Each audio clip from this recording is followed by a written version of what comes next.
Islamic scholar अल शेख अल कारी मुबश्शिर हसन के official channel अल कुरान माल तजवीद को सब्सक्राइब कीजिए, जहां पर सिखाया जाएगा नूरानी कायदा, तजवीद, क़िराअत, कंप्यूटर कुरान, वज़ाइफ और पेश की जाएंगी तुलबा की एक्टिविटीज। बिस्मिल्लाहिर्रहमानिर्रहीम। अल्हम्दुलिल्लाहि रब्बिल आलमीन वस्सलातु वस्सलामु अला मुहम्मद ख़ातमिन नबिय्यीन व अला आलिहि व सहबिहि अजमईन। अम्मा बाद फ़इन्न अस्दक़ल हदीस किताबुल्लाहि तआला व अहसनल हदी हदी सय्यिदिना मुहम्मदिन सल्लल्लाहु अलैहि वसल्लम व खैरल उमूरि अवातिमुहा व शर्रल उमूरि मुहदसातुहा व कुल्लु मुहदसतिन बिदअह व कुल्लु बिदअतिन ضلالة وكل ضلالة في النار। حدثنا الشيخ الأجل شيخ الحديث فقيه العصر وفريد الدهر أحد فحول العلماء العاملين جامع المعقول والمنقول، أعني أستاذنا وشيخ الجامعة المفتي حامد حسن حفظكم الله تعالى ورعاكم في الدارين. قال حدثنا شيخنا جامع المعقول والمنقول المحقق المدقق المفتي علي محمد رحمه الله تعالى. قال حدثنا المحدث الكبير شيخ الإسلام والمسلمين شيخ العرب والعجم السيد حسين أحمد المدني رحمه الله تعالى.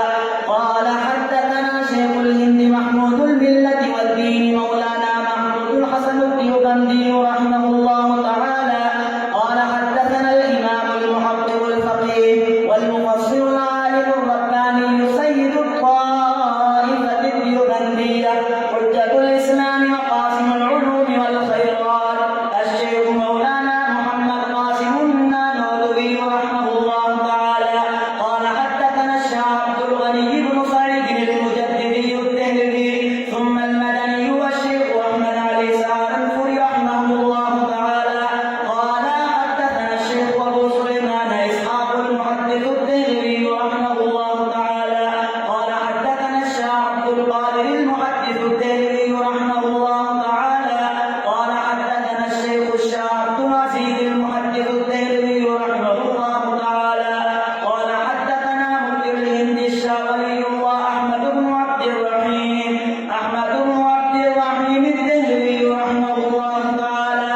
قال حدثنا الشيخ أبو طاهر بن إبراهيم الكردي المدني رحمه الله تعالى.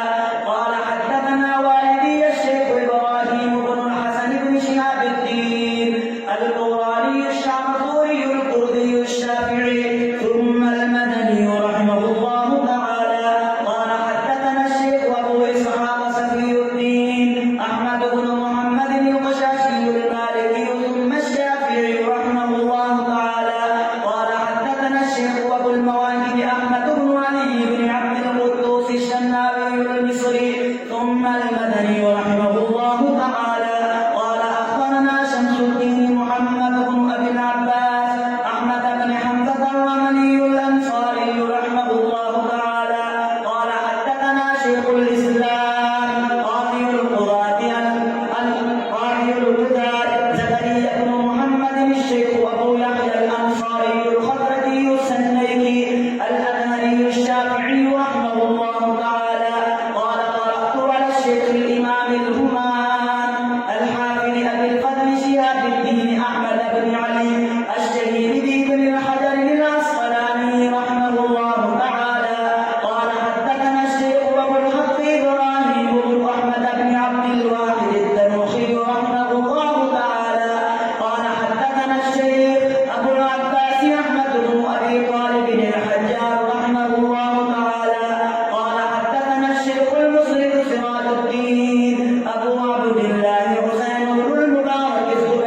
القاسط فهو الجاهل. وبه قال حدثنا أحمد بن إسلام قال حدثنا محمد بن فضيل عن عمارة بن القعقاع عن أبي فرات عن أبي هريرة رضي الله تعالى عنه وعنهم قال النبي صلى الله عليه وسلم كلمتان حبيبتان إلى الرحمن خفيفتان على اللسان ثقيلتان في الميزان سبحان الله وبحمده سبحان الله العظيم.